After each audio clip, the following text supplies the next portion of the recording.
അസ്സലാമു നമസ്കാരം. ഞാൻ മജീദാണ്.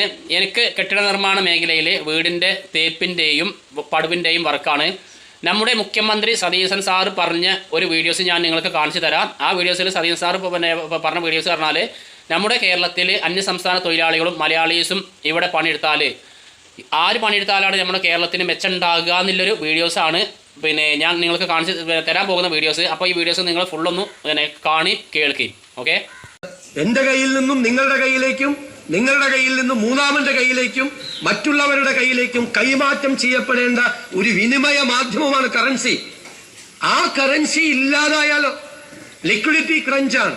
ആക്ടിവിറ്റി ഇല്ലാതാവും. ആക്ടിവിറ്റികൾ കുറഞ്ഞാൽ ഈ പൈസയുടെ സർക്കുലേഷൻ കുറയും.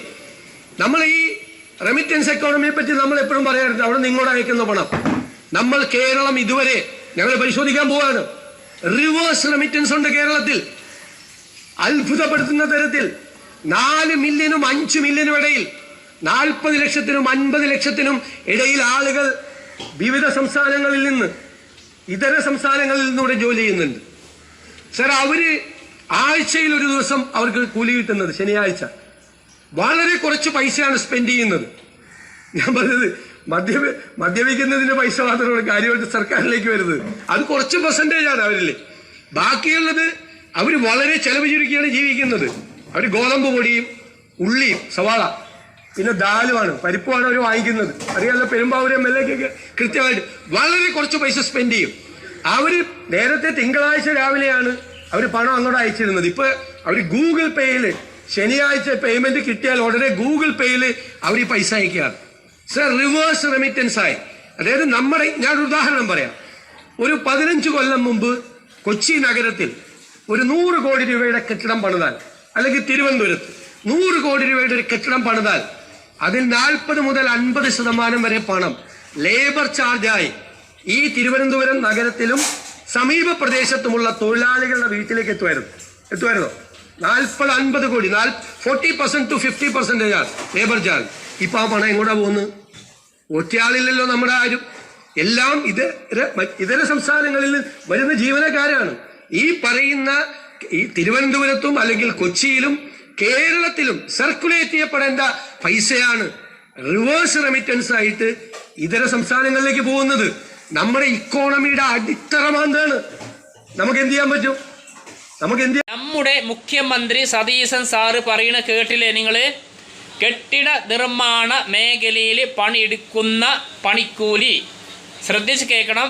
ആ പണിക്കൂലി 100-ൽ 80% അന്യ സംസ്ഥാന മേഖലയിലേക്കാണ് പോകുന്നത്.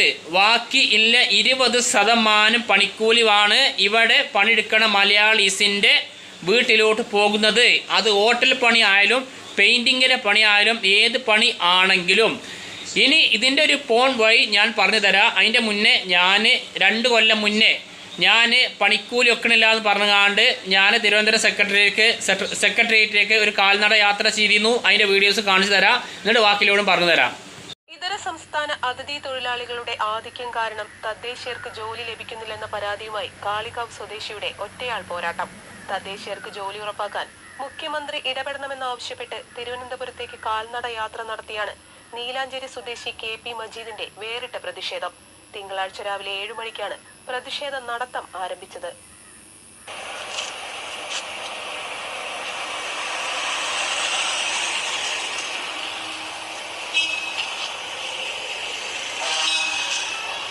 വണ്ടൂരങ്ങാടിയിൽ നിന്നും കാൽനടയായി പുറപ്പെട്ട മജീദിന് തിരുവനന്തപുരത്തെത്തി തന്റെ ആവശ്യം മുഖ്യമന്ത്രിയെ ബോധ്യപ്പെടുത്തുകയാണ് ലക്ഷ്യം. അതിഥി തൊഴിലാളികൾ കുറഞ്ഞ വേതനമാണ് വാങ്ങുന്നത്. ഇങ്ങനെ ജോലി ചെയ്യാൻ തദ്ദേശീയർക്ക് സാധിക്കുന്നില്ല. കേരളത്തിലെ ജീവിത നിലവാരവും മറ്റ് സംസ്ഥാനങ്ങളിലെ നിലവാരവും വ്യത്യസ്തമാണ്. ജോലിയില്ലാതെ പ്രയാസപ്പെടുന്ന നാട്ടുകാരുടെ അവസ്ഥ മനസ്സിലാക്കി പ്രശ്നം പരിഹരിക്കണമെന്നും മജീദ് പറയുന്നു.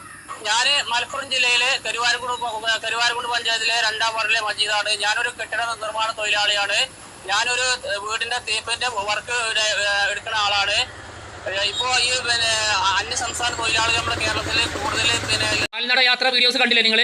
ഇനി എനിക്ക് പറയാനുള്ളത്, നമ്മുടെ മലയാളീസ് ഒത്തൊരുമ ഇല്ല ഈ മേഖലയിൽ. പരസ്പരം പാരയാണ്. അത് എല്ലാവരും ഉണ്ടെന്ന് ഞാൻ പറയുന്നില്ല. ഏകദേശം ആൾക്കാരൊക്കെ പരസ്പരം പാരയാണ്.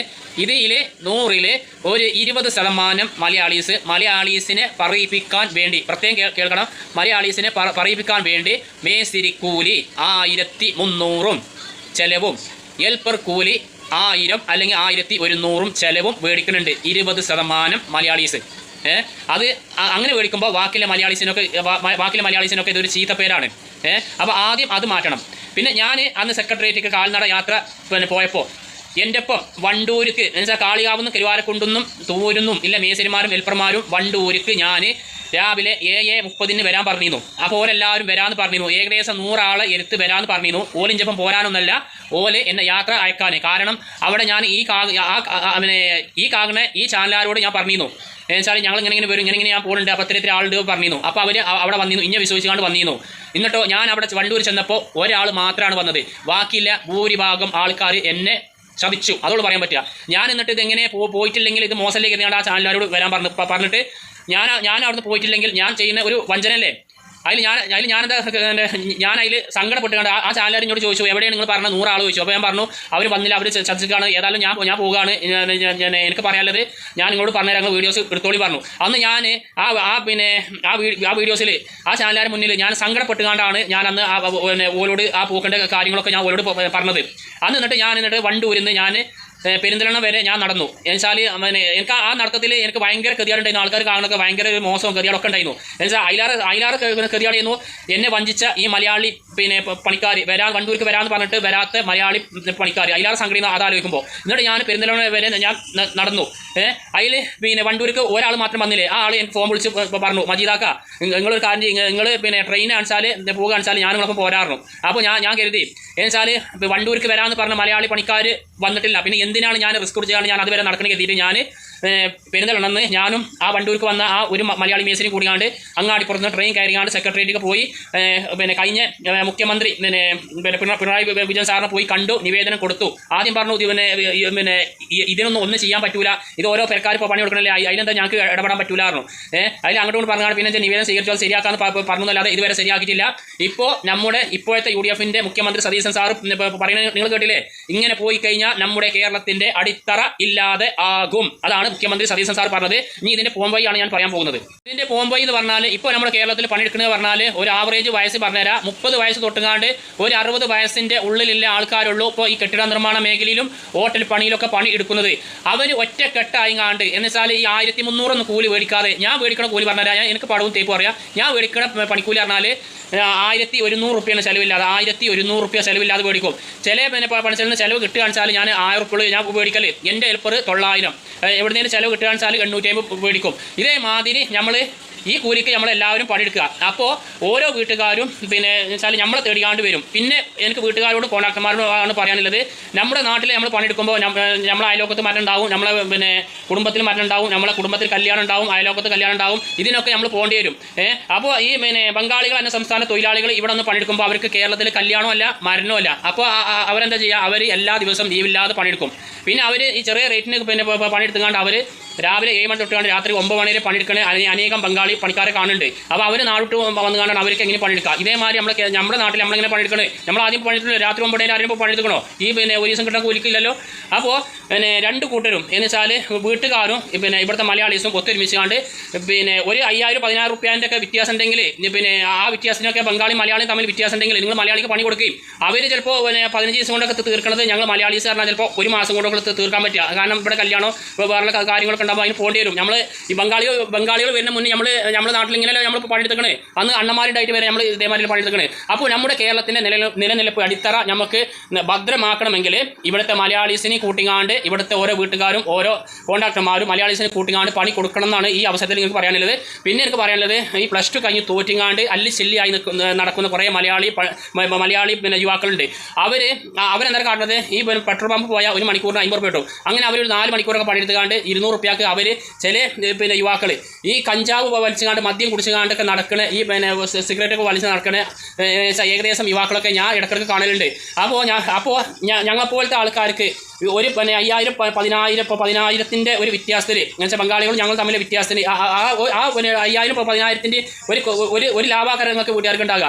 ആ ലാഭം ആ ലാഭത്തിൽ നിങ്ങൾ നോക്കാതെ ആ റേറ്റിൽ എന്നുവെച്ചാൽ ബംഗാളിന് മലയാളിനെക്കാളും ഒരു 5000-10,000 കൂടുതൽ റേറ്റിൽ ഞങ്ങൾ മലയാളീസിന് പണി തരികയാണെന്ന് വെച്ചാൽ ഞങ്ങൾക്ക് ഈ +2 കഴിഞ്ഞാണ്ട് പഠിപ്പ് നിർത്തിയ ഈ മലയാളി യുവാക്കൾക്ക് ഞങ്ങൾക്ക് പണി കൊടുക്കാം. അല്ലെങ്കിൽ ഞങ്ങൾക്ക് പണി കൊടുക്കാൻ കഴിയില്ല. ഞങ്ങൾ അല്ലെങ്കിൽ ചെറിയ റേഞ്ച് എടുത്താൽ 3 മേശരിക്ക് ഒരു ഹെൽപ്പറുകൾ കൊണ്ടുപോകാൻ പറ്റുക. അപ്പോൾ ഞങ്ങൾ ഈ മലയാളി യുവാക്കൾക്ക് പണി കൊടുക്കാൻ പറ്റില്ല. ഒരുപാട് +2 കഴിഞ്ഞ് തോറ്റ മലയാളി യുവാക്കൾ എന്നോട് ഇപ്പോൾ പണി വെച്ചിട്ടുണ്ട്. വജീദാക്ക് അങ്ങനപ്പം പണിയുണ്ടോ? അവർ ബംഗാളിൻ്റെ ഒപ്പം പോകില്ല. പിന്നെ ബംഗാളികൾ പറഞ്ഞാൽ യാൻസും മറ്റും മറിച്ചാണ്ട് അവരപ്പം പണിക്കുമ്പോൾ തന്നെ ഒരു സൈസ് വാസനക്കാരം. അത് എന്താണെന്ന് പഠിച്ചവനാണ് ഇവിടെ ചുണ്ടത്തൊക്കെ ഈ ആൻസൊക്കെ വെച്ചിട്ട്. അപ്പോൾ ശരിക്കും പറഞ്ഞാൽ ഒരു 5000-10000 രൂപ ലാഭത്തിന് നിങ്ങൾ ബംഗാളികൾ പണി കൊടുത്തു കഴിഞ്ഞാൽ നമ്മുടെ കേരളത്തിൻ്റെ അടിത്തറ ഇല്ലാതെ ആകും.